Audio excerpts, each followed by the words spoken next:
Time for two more. Just listen. Just listen. Good stuff. You like that?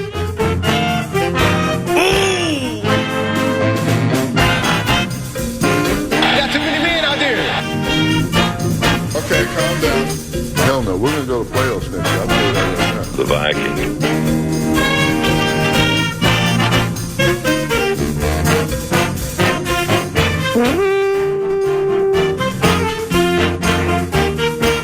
Vikings. You lucky suckers.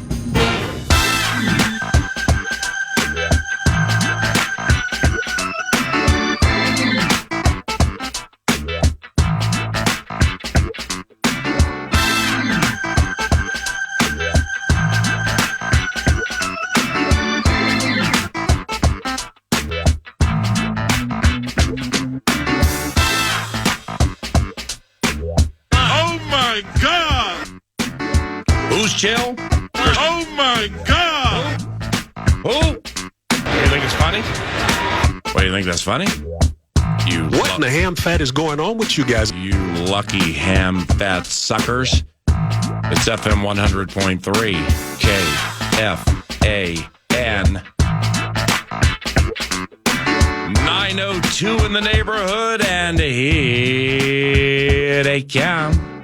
Good morning. It's Paul Allen. This is 9 to noon.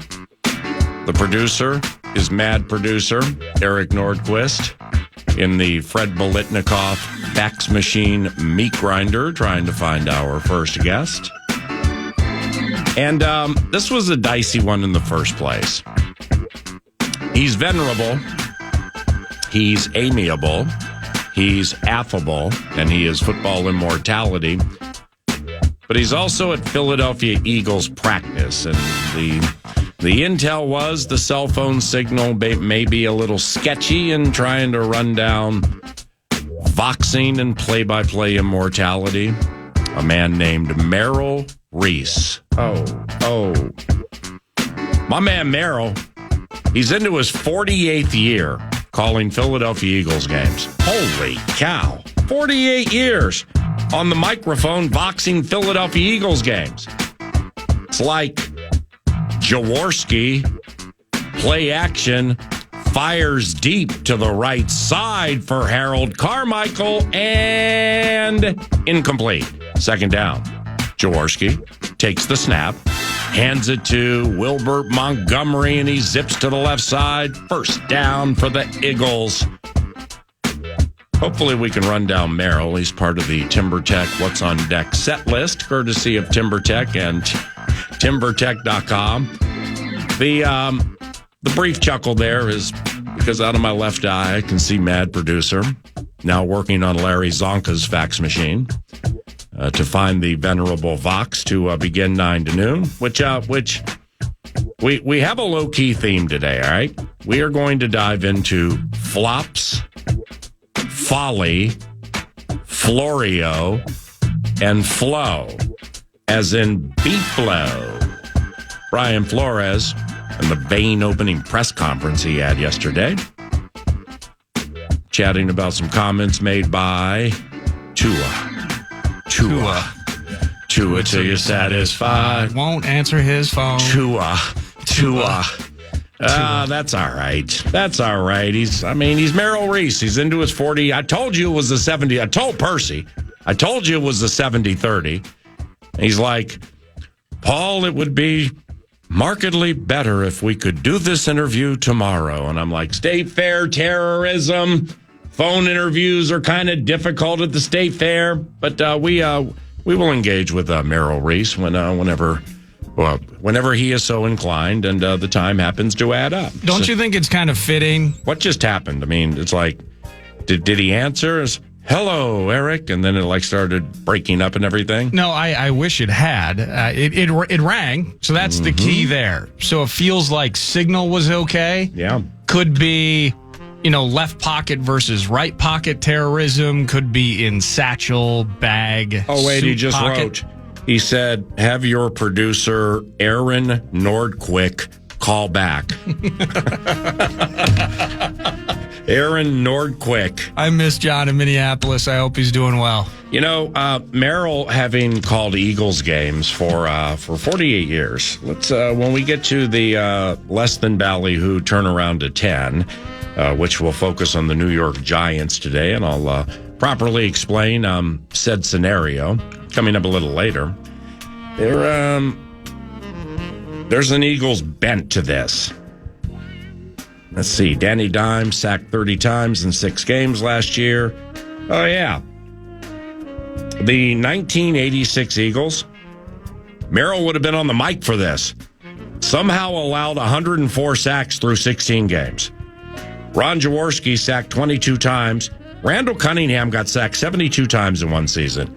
I mean, that's Pro Football Reference verified, which means it has to be right. Matt Cavanaugh got bludgeoned 9 times. And there's a player on their team who's not a quarterback who managed to get sacked 1 time, which is perplexing. Keith Byers? Yeah, exactly. Yeah, the running back, Keith Byers. I mean, they're trying to run a trick, and they can't even keep somebody from getting sacked.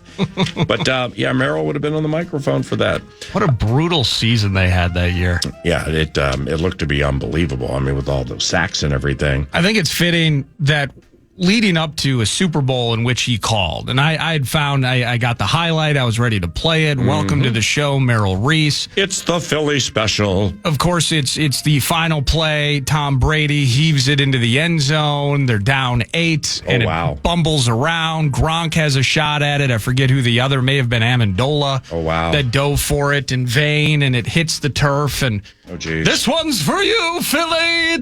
Time to celebrate. It starts now. We have bad news. What's that?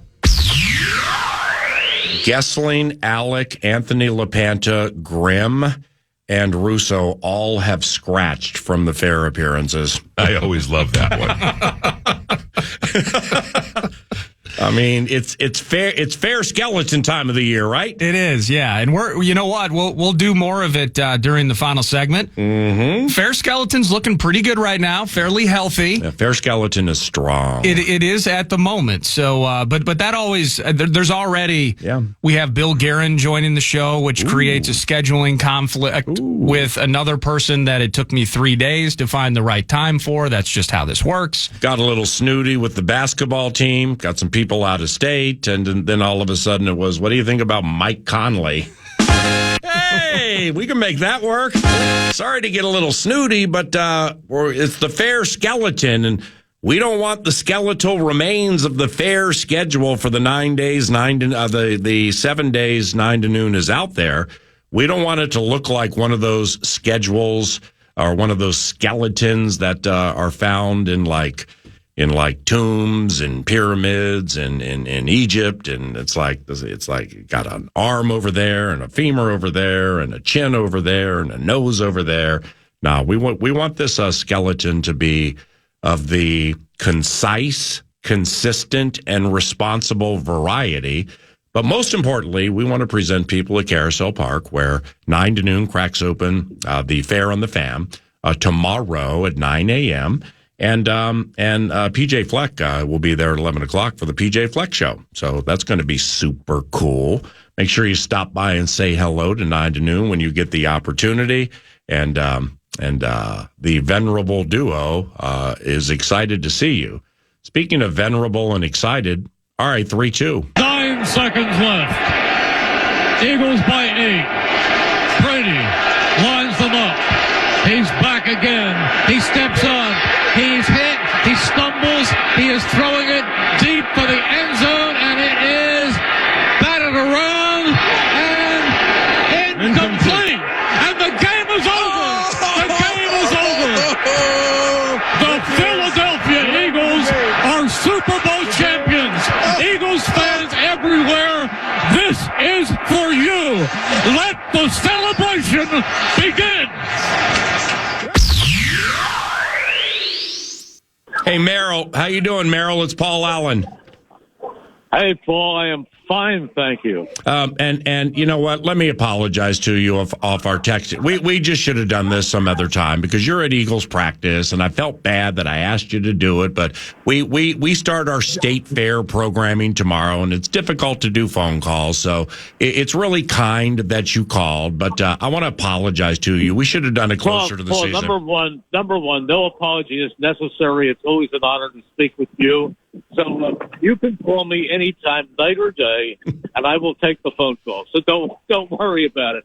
I just may dodge out of the way of a Jalen Hurts bullet every now and then, but other than that, we're fine. So get out of the way of a Jalen Hurts bullet. Are you out there like slot left running routes? What are you doing, Merrill?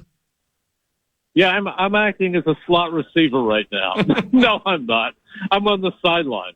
Hey, now, as I mentioned earlier, Merrill's into his 48th year calling Philadelphia Eagles games. He's play-by-play immortality. He's Eagles immortality. He's in the Pro Football Hall of Fame. And to start, just for a few minutes here, Merrill, how is practice going? What kind of squad do you think your Eagles have this year? They're good. They're good, but Paul, you know as well as I do that the NFL is a war of attrition. And what you have on the field in August may not be what you have on the field in October or November or December. So it's no team is so deep that injuries couldn't change the way things come out. But going into the season, I think this is a pretty complete squad. Will it be strange not having Jason Kelce around as the team center? Yeah, it's something that hasn't happened in 13 years. But the guy that is in there is Cam Jurgens, who was drafted to be the center. He was handpicked. Kelce even played a part in that selection process. So I don't think he's an unknown. He played guard last year. He's a good football player. The biggest difference will be the fact that Kelce is such a leader on the field in terms of making the line calls and a leader in the locker room. But basically, you're not filling that area with a weak player. So it's not a gamble. Merrill, what are you liking about Saquon Barkley? I mean, you've seen like here for the Vikings, we have Aaron Jones, okay, who spent his career with the Green Bay Packers. It's great having that speed here. Saquon Barkley with your heated rival, the Giants. What's it like having Saquon around? Well, I think it's good, but we haven't seen him other than training camp. Well, he's played not a snap. The regular offense hasn't played a snap during the preseason. So we've seen a limited amount of things right now in the pre-league game. The practices are not more real physical. There's a thud tempo every now and then, but to really see Saquon Barkley, we're going to have to wait until this team lines up against the Packers in Week 1. What led to James Bradbury being moved to safety? The fact that was a deficient area last year, the corners. You have Darius Slay. Right. Bradbury is not coming off of a particularly good year. He's an older player. He's big enough to play safety, fighting for a spot right now that is not guaranteed. And the Eagles used the first two draft picks to pick Quinyon Mitchell and Cooper DeJean, both cornerbacks, and two of the best in the college ranks. And neither have, DeJean is just on the field for the first time because he's had a hamstring all camp, but they're very high on him. And Quinyon Mitchell looks like a plug-in-and-play player. He's outstanding. And then they picked up, as you might know, Isaiah Rodgers from Indianapolis, who had spent a year in suspension for a gambling violation, but he's been very, very solid. Merrill, just a couple more to close. Merrill Reese, longtime Vox for the Philadelphia Eagles, at Eagles practice today. It's an open media day, so we're going to get him out of here quickly. This new kickoff formation, the new kickoff rule. Have you guys had any excitement with this new kickoff during the preseason? Well, excitement trying to learn it and watch it. But here's the thing, and my partner Mike Quick has pointed this out on the broadcast. We can't really judge it right now because all they're doing is lining up the players in the basic formation that they're having with one team at the 35 and one team at the 40. And we're at the same side of the field. It looks weird. but teams are not strategizing against it or with it right now. We have to see how it's implemented during the regular season. The Eagles actually brought a coach in from the XFL who has experience with it to give them knowledge of how to use it. So now what they're going to do remains to be seen. We know they're going to have two guys at the goal line. We know that if it goes into the end zone, it comes out to the 30. We know the rules, but we don't know how they're going to operate within it. It makes sense to me in the fact that last year something like only 21% of the kickoff were returned. So basically the kickoff was out of the game. And it also makes sense from the standpoint that it has been one of the most dangerous plays in football, with the return man coming out at 15 miles an hour in high-speed collisions. So they put that back in a way that supposedly is going to be safer, but still is going to be exciting. So I think, Paul, we really have to wait and see how it's used and how it turns out.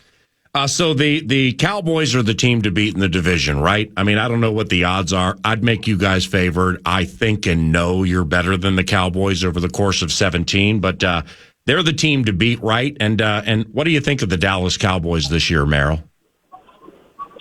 I don't know. I like them right now without C.D. Lamb. You know, they seem to have some problems. They really do. A lot of people there are grumbling about contracts and stuff like that. That's not going on here. But listen, I guess at some point it's all going to come together. I think they're a good team. But I think C.D. Lamb is the key guy, and I think Micah Parsons is one of the great defensive players in football. But I would agree with you that they are the second best team in the NFC East. All right, my man. Love you very much. Thank you very much for the time. Looking forward to seeing you Saturday for this third preseason game. Thanks for making time for the radio show. Looking forward to see you, and have a great day. Thank you. That's Merrill Reese, the play-by-play voice of the Philadelphia Eagles, into his 48th year voxing Eagles football. It's 9:17, as I mentioned earlier. Today we will present a commentary on flops, folly, Florio, and Flo. Mike Florio, PFT, joins a couple of segments from now. Brian Flores, defensive coordinator for the Vikings, opened a vein regarding comments about him from a former player, and it seemed to really zap him being called a terrible person. We'll listen back to a part of that and opine, if not only between us, but with Mike Florio, as 9 to noon continues at FM 100.3 KFAN. Good morning. And Rio around the corner with Mike Florio from ProFootballTalk.com. Brian Flores chatted with the media, subsequently to the public, talking about many things yesterday, but including Tua Tagovailoa, quarterback for the Dolphins, and some harsh words he had for the Vikings defensive coordinator recently on the Dan Le Batard show. So Flo addressed it yesterday. Thank you. How you guys doing? I know it's been a few weeks since I've been up here. A lot's happened since then. We've played 2 preseason games. We went down to Cleveland last week. I think the guys are really making a lot of improvement, getting better every day. We've seen some good performances in game by some of our young players. We're really excited about that. And we're in the mode of kind of not necessarily wrapping up training camp, but wrapping up training camp with this being the third game against Philly this week. So today's going to be a big day. It's really our, not our last, but our last official padded practice. We'll really be in more of a scrimmage mode on Thursday. So again, I think the message to the players today was, let's make sure we're taking care of our fundamentals, our techniques, our communication. Just playing the style of football we want to play and that we've done. With that said, I think there's some other questions that or some other things that you guys want to talk about, so I'll address those too. Specific to the comments that were made by Tua, I just want to say, look, I'm happy, genuinely happy, genuinely happy for the success that Tua's had, and I really wish him nothing but the best. And, I think, player relationships are very important to me. I think that's kind of the foundation of coaching. I got into coaching because, I was impacted as a young guy by my high school coaches, my college coaches, going all the way to Pop Warner. I got into coaching because, I want to make that same kind of impact, positive impact, pour into young people, help them become, as KO says all the time, the best versions of themselves.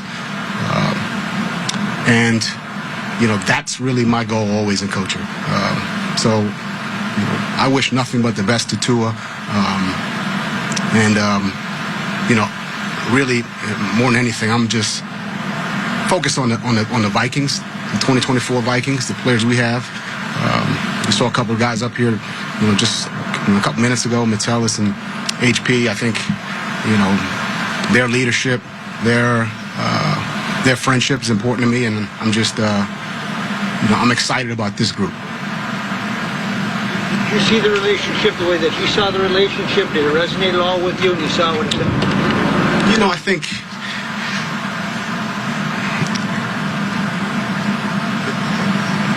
think part of coaching is correcting.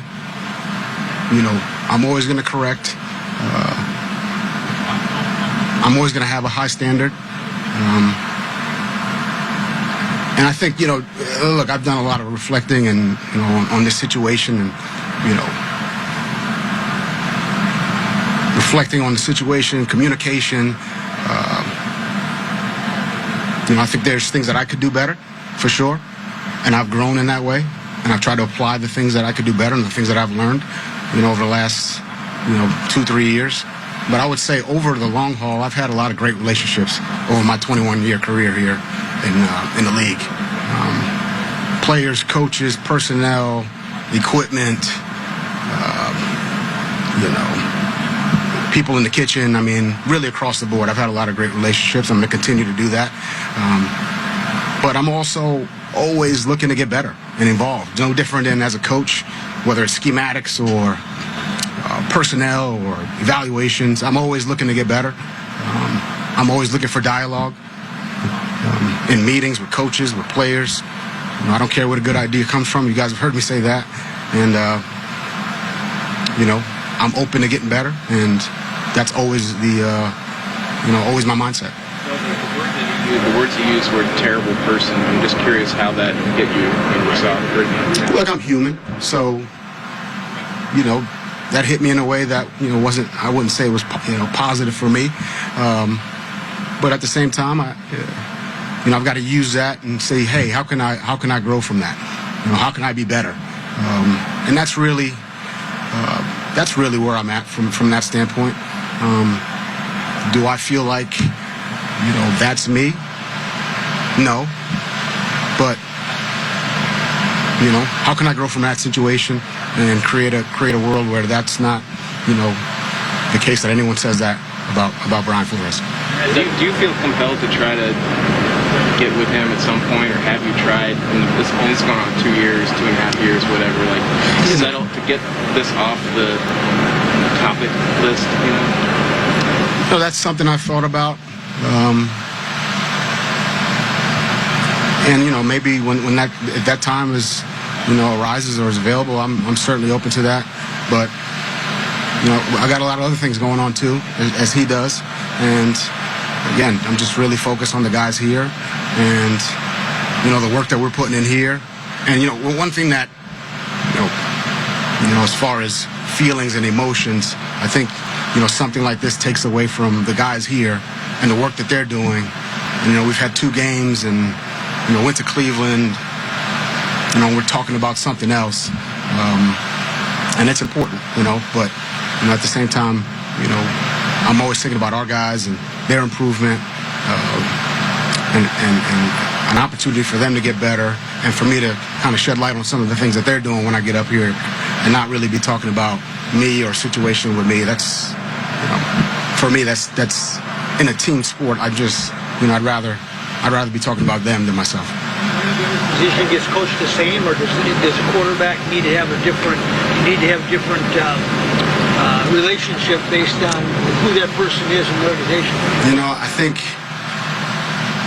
I understand the question. I understand the follow-up.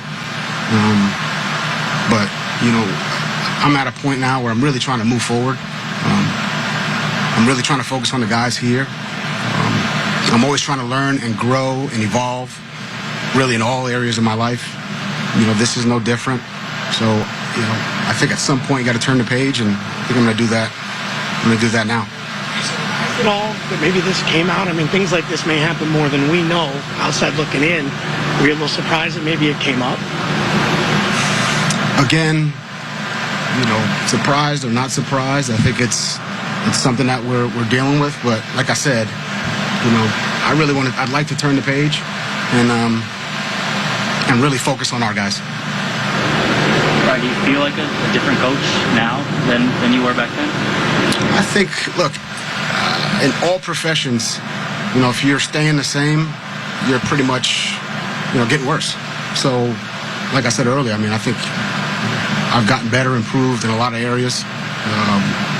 As a coach, as a parent, husband, in all these areas. And I just try to, daily improve and get better and evolve. And so, yes, I think I've improved. What did it mean to have those two guys standing there in the beginning for you? It meant a lot.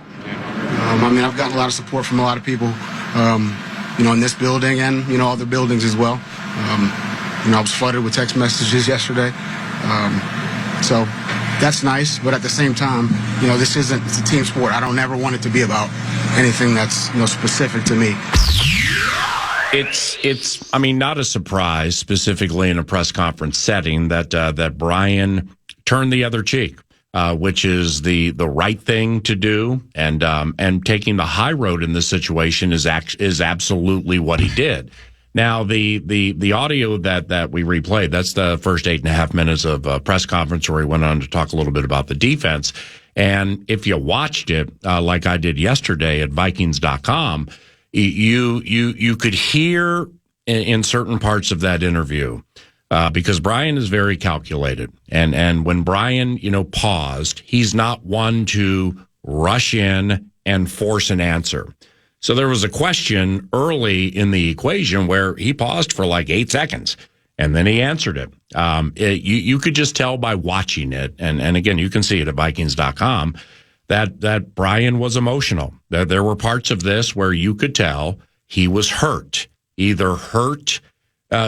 I would imagine that that it's a hodgepodge here. It's like he said, when somebody calls you a terrible person and does so publicly, yes, that hurts. That hurts most people, and that hurts even somebody, with a gruff exterior and somebody who's a tough man like Brian Flores.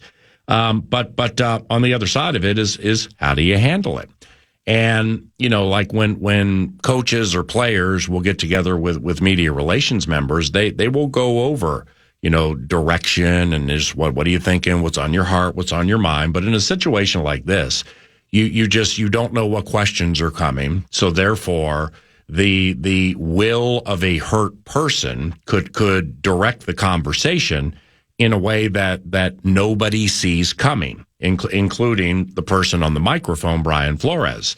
And I felt he did a really good job yesterday restraining himself from some things that maybe he wanted to say. But as the hodgepodge would go, when he said professionally, if you always are staying the same, you are regressing, and in all professions. And I happen to agree with that, especially in this day and age.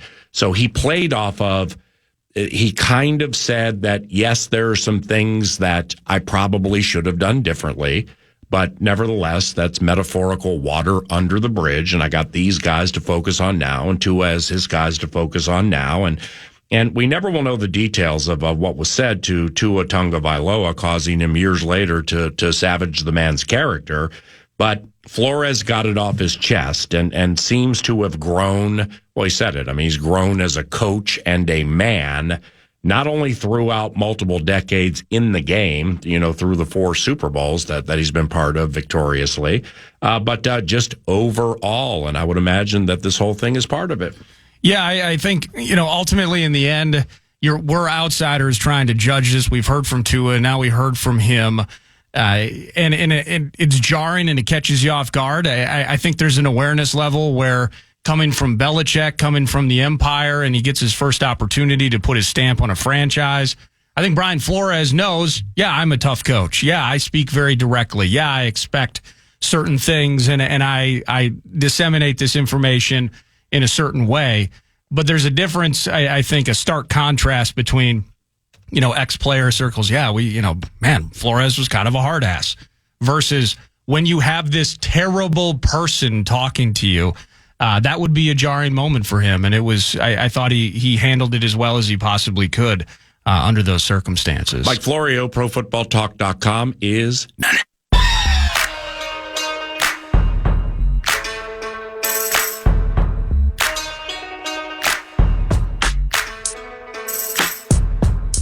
PFT. Mike Florio, ProFootballTalk.com, NBC's Football Night in America, one of our all-time favorites on the 9 to noon presentation at KFAN, and here he is. Mike, what did you think of Tua's comments about Brian Flores and the Flores response via the press conference, and good morning?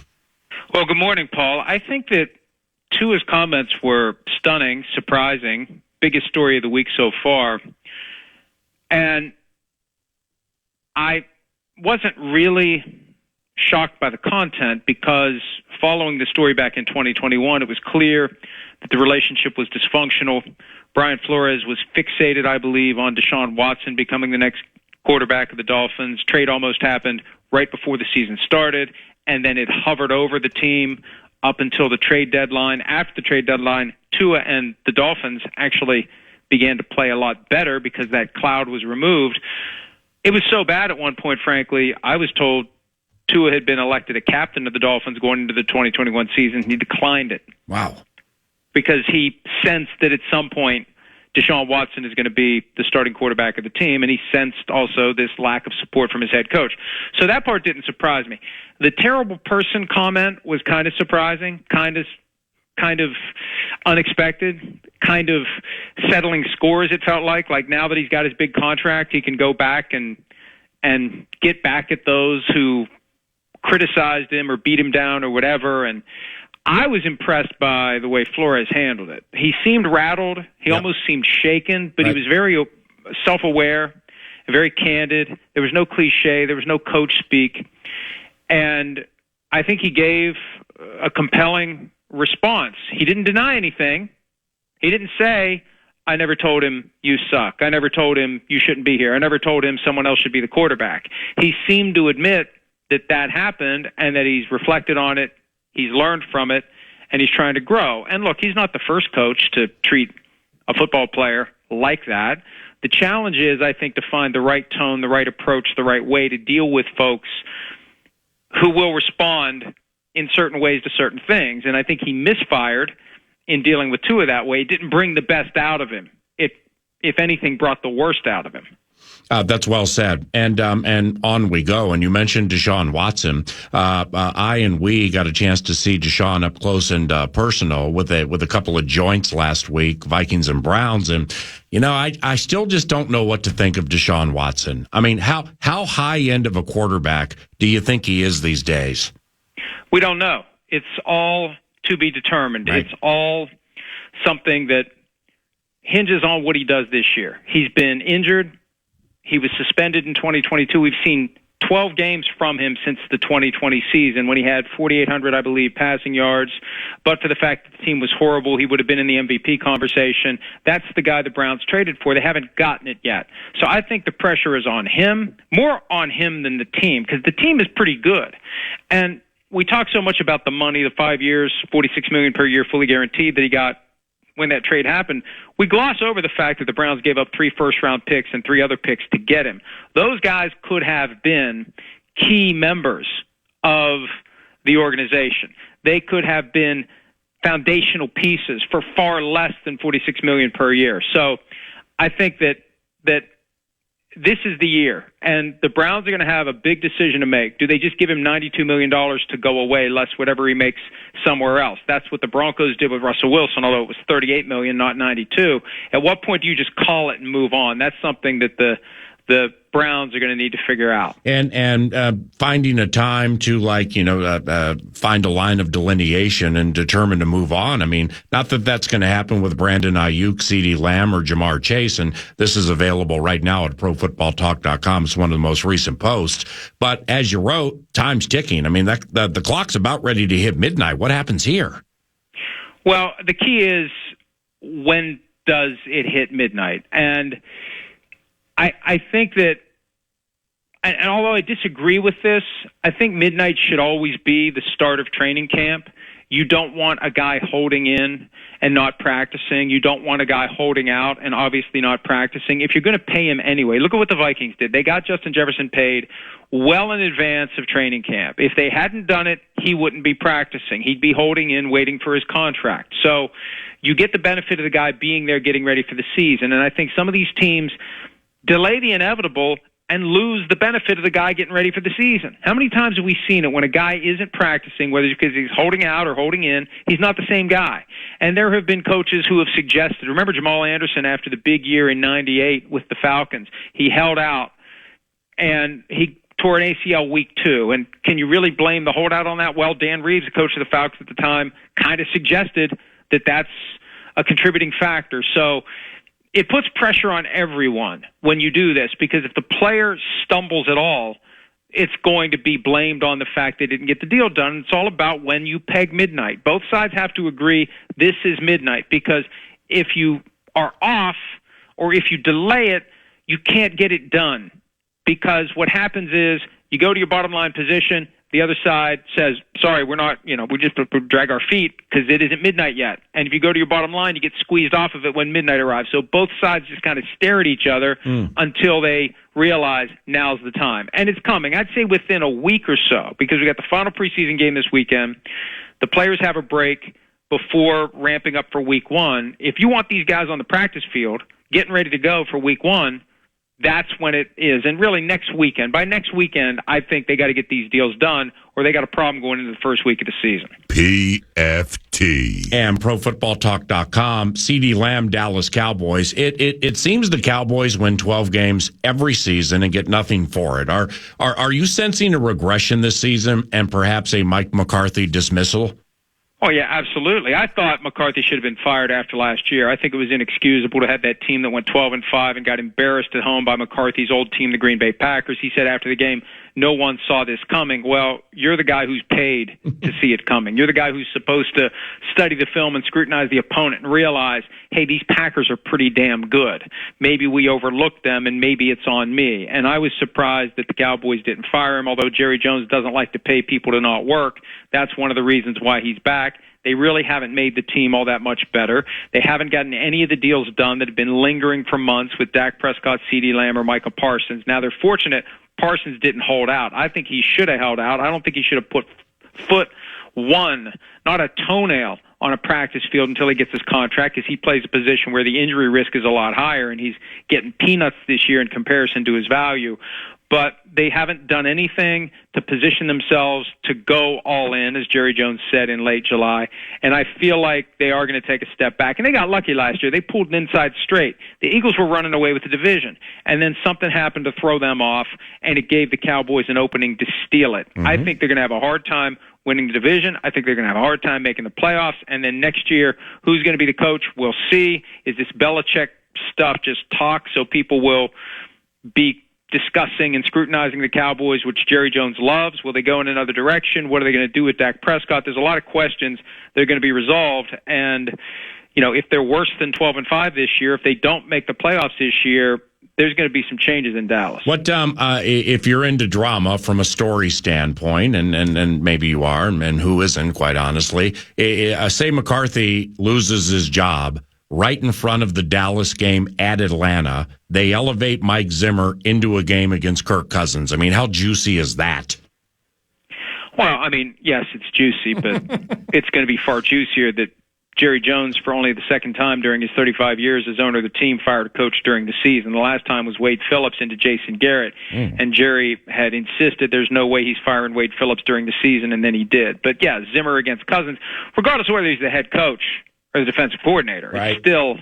It's still Zimmer versus Cousins. So I don't think it adds a whole lot to the matchup. If anything, it might dilute some of Zimmer's influence because he's running the whole team instead of solely focusing on the defense.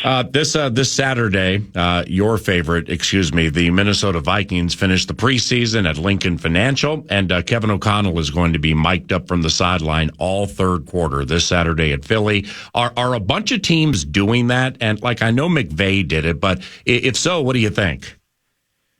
Oh, I don't know how many teams are doing it or not doing it. I know in the preseason we see all sorts of different experiments, whether it's assistant coaches being given the head coaching reins, players calling plays like Dak Prescott might do this weekend for the Cowboys. So they may as well lean into the fact these games don't mean anything. It does kind of make me laugh when I see all the social media posts during the games from the teams acting like it's a real game. And I understand they're trying to cater to the fans, but the preseason is completely and totally meaningless. And I know from, in the past, people were complaining about how meaningless the preseason is. It's like, hey, if you want to make it meaningful, make preseason record the last tiebreaker before coin flip, like the 12th or 13th tiebreaker.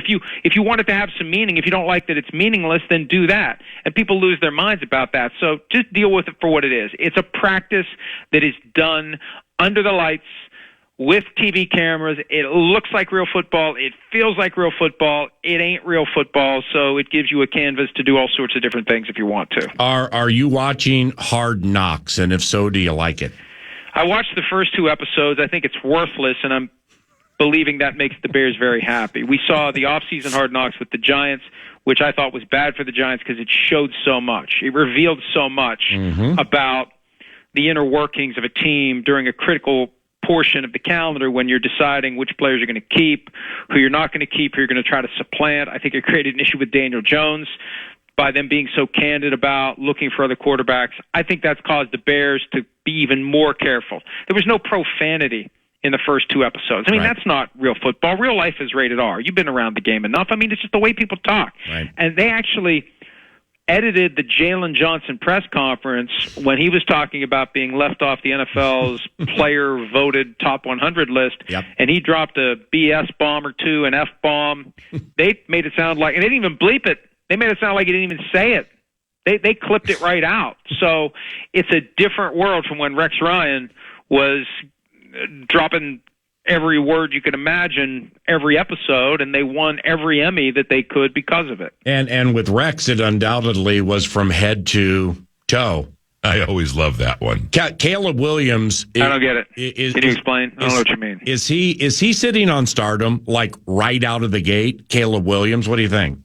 Caleb Williams strikes me as the first player of a new generation of quarterbacks who are influenced by the way Patrick Mahomes plays. When you watch Caleb Williams, he moves like Mahomes, he throws like Mahomes, and it's almost like, and it reminds me of what Michael Jordan did. Michael Jordan taught everyone that the human body can do things that had previously been untapped on a basketball court. And there aren't many people who can do them, but somebody who can do them had to figure out, yes, I can do them, here's how it works, here's how it looks. And then you pave the way for others to play like Michael Jordan did. Not that there's been anyone who's just like him, but you see elements of, just the different things he did playing. It changed the game. With Mahomes, think about it. Caleb Williams was 16 when Mahomes became the starting quarterback of the Chiefs. He got to see that there's a different way. All that obsession about mechanics and your drops and, the off-schedule things. The way that, if you saw the play this weekend, he rolls to his left and he just lofts this beautiful pass down the field. And that's hard to do when you're running left and throwing with your right hand up and over like that. And then he had the bullet that he fired to the corner of the end zone where Rome Odunze had stepped out of bounds. That looked like something we've seen from Mahomes multiple times. And then after he proved that he can throw that missile, he's running around behind the line of scrimmage, and the Bengals defensive players are frozen because they know at any given moment the Cobra's going to strike, and there goes another ball that whizzes right by their head. And so he weaves around him, and he scores a touchdown. It's so much of the way Mahomes plays, and I think there's going to be more guys coming through the ranks in the coming years who spent their formative years running around and doing the things Mahomes does. The ones who truly can pull it off are going to bubble up to the top, and we're going to see more guys playing like Mahomes in the future. You mentioned the name Daniel Jones. What kind of predicament do the Giants have themselves with quarterback Daniel Jones? What do you think of that whole thing? Well, fueled by his 2022 season that included a win over the Vikings in the postseason, they gave him a contract that, and one of the things you need to look for in these contracts, we hear the big numbers, we hear the years. You got to scrutinize the contract to see where the escape hatch is. And for the Giants, they can get out of this thing after this season. And right now, when you look at where things are, they probably will. They toyed with going as high as number 2 to get Jaden Daniels. They wanted Drake May at number 3. It wasn't in the cards. They didn't draft a quarterback when they were on the clock at number 6. Apparently they wanted May or no one. So after this year, it's going to be, we need to find a new quarterback. And there will be, we see nowadays, it's not just the guys in the draft. There's a supply of veterans who are available that we didn't used to see. So I think we'll see a different quarterback than Daniel Jones with the Giants next year, and he'll be somewhere else unless he really comes out and plays like he did 2 years ago and convinces the Giants to give him another year. Lastly, with this new kickoff, do you feel explosive returns will come in the regular season when they start doubling guys and actually running plays? I don't know what's going to happen in the regular season because I believe there is a not insignificant cluster of coaches who already have decided they're just going to bang the thing out of the end zone and give up the 30, and they don't want the owners to realize that, lest they change the touchback point from the 30 to the 35 and force these teams to put the ball in play. Because when you look at the average starting field position so far, the league said on a conference call the other day it's north of the 28, 28.3 or 28.7. Just give the rest and put it on the 30 and take the long return off the table. One long return in one bad moment turns a win into a loss, and that one loss is the thing that keeps you out of the playoffs and gets you fired. No, thank you. I'm not pinning my career on that. And the other benefit of strategically kicking out of the end zone, you don't have to practice kick coverage. You can spend your reps on other things. So I believe that when the regular season rolls around, there's going to be a lot of coaches who are saying, I'm not going to be the guinea pig. And I predicted months ago that by the time we get to the trade deadline, half the league is going to be kicking it out of bounds on a regular basis. And if the owners want to stop that, they're meeting next Tuesday, and the kickoff is on the agenda as a discussion item, not as a voting item. The owners, if they realize where this is going, they can say, you know what? We're going to make this the 35. And I'd rather they do it before week 1. Once you get into the regular season, you compromise the integrity of the entire season by changing the rules on the fly. And they typically don't like to do that.